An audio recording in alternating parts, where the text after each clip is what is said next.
Welcome to Barbara's Bulletin, the podcast where we dive into the day's most pressing news stories and provide you with in-depth analysis and context.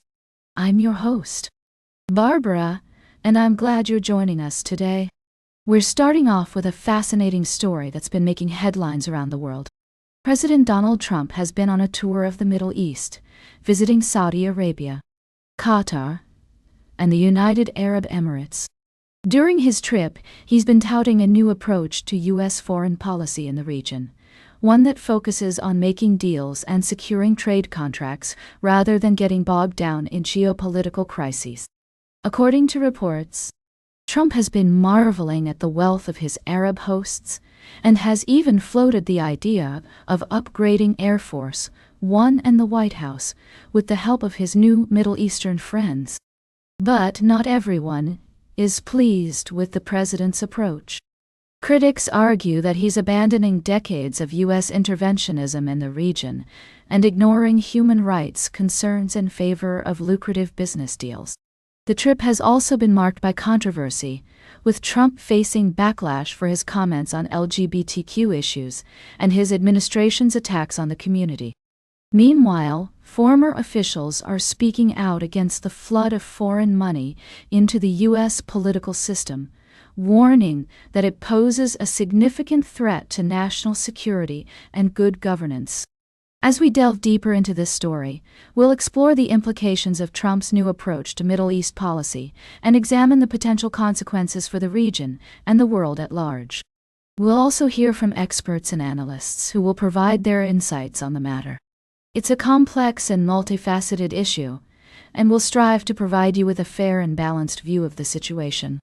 So, let's get started and take a closer look at what's happening in the Middle East and how it might impact us all. We'll be right back with more of today's top news on Barbara's Bulletin. Welcome back to Barbara's Bulletin. I'm your host, Barbara. We're continuing our discussion on the latest developments in the Middle East, where tensions between Iran and the United States remain high. In our previous segment, we explored the ongoing nuclear talks between the two nations and the complexities surrounding these negotiations. Now, let's dive deeper into the recent statements made by Iranian leaders, including Supreme Leader Ayatollah Ali Khamenei and President Masoud Pezeshkian, in response to comments by U.S. President Donald Trump. According to reports, Ayatollah Khamenei accused President Trump of lying when he spoke about seeking peace in the region during his recent Gulf tour.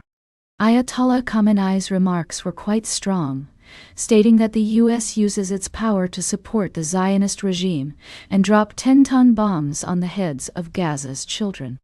He also referred to Israel as a dangerous, deadly, cancerous tumor that must be uprooted. These comments underscore the deep-seated mistrust and animosity between Iran and the U.S., as well as Iran's long-standing opposition to Israel. Meanwhile, Iranian President Masoud Pezeshkian questioned the sincerity of President Trump's words, saying, "Which should we believe? On the one hand, he speaks of peace, and on the other, he threatens with the most advanced tools of mass killing." Pezeshkian emphasized that Tehran would continue nuclear talks, but is not afraid of threats, reiterating that Iran is not seeking war. It's essential to note that these statements come amidst a complex web of diplomatic efforts, with multiple parties involved in the negotiations. The U.S. has proposed a plan for Iran's nuclear program, but Iranian Foreign Minister Abbas Araqchi claimed that Tehran had not received any such proposal. Araqchi also warned that Washington's constant change of stance prolongs nuclear talks.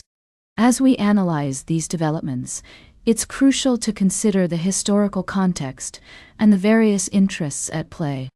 The U.S. and Iran have a long and tumultuous relationship, with periods of heightened tensions and failed diplomatic efforts. The current situation is further complicated by the involvement of other regional players, such as Israel and the Gulf states. To better understand the implications of these statements and the ongoing negotiations, let's take a step back and examine the key issues at stake. The U.S. is seeking to curb Iran's nuclear program, while Iran insists on its right to uranium enrichment for peaceful purposes. The situation is precarious, with both sides engaging in a war of words and diplomatic maneuvering. As we move forward, it's essential to remain vigilant and informed about the developments in this critical region. The consequences of miscalculation or miscommunication could be severe, with far-reaching implications for global security and stability.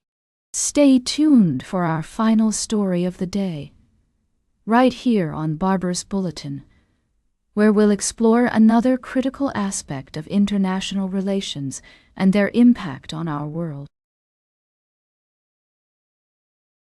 Good evening, and welcome back to Barbara's Bulletin. As we wrap up today's show, I'd like to take a moment to discuss a topic that has been gaining significant attention in recent days: the concerns surrounding President Joe Biden's mental and physical health. Now, I want to approach this subject with the utmost care and fairness, as it is a sensitive issue that affects not only the president but also his loved ones and the American people. The release of an audio clip from a 2023 interview between President Biden and Special Counsel Jake Herr has sparked renewed debate about the president's fitness for office. In the clip, President Biden can be heard speaking softly and haltingly as he struggles to recall key dates, including the death of his son, Beau Tainte. This has led some to question whether the president is indeed sharp enough to lead the country effectively. I want to emphasize that it's essential to separate fact from speculation and to avoid making assumptions about someone's health based on limited information.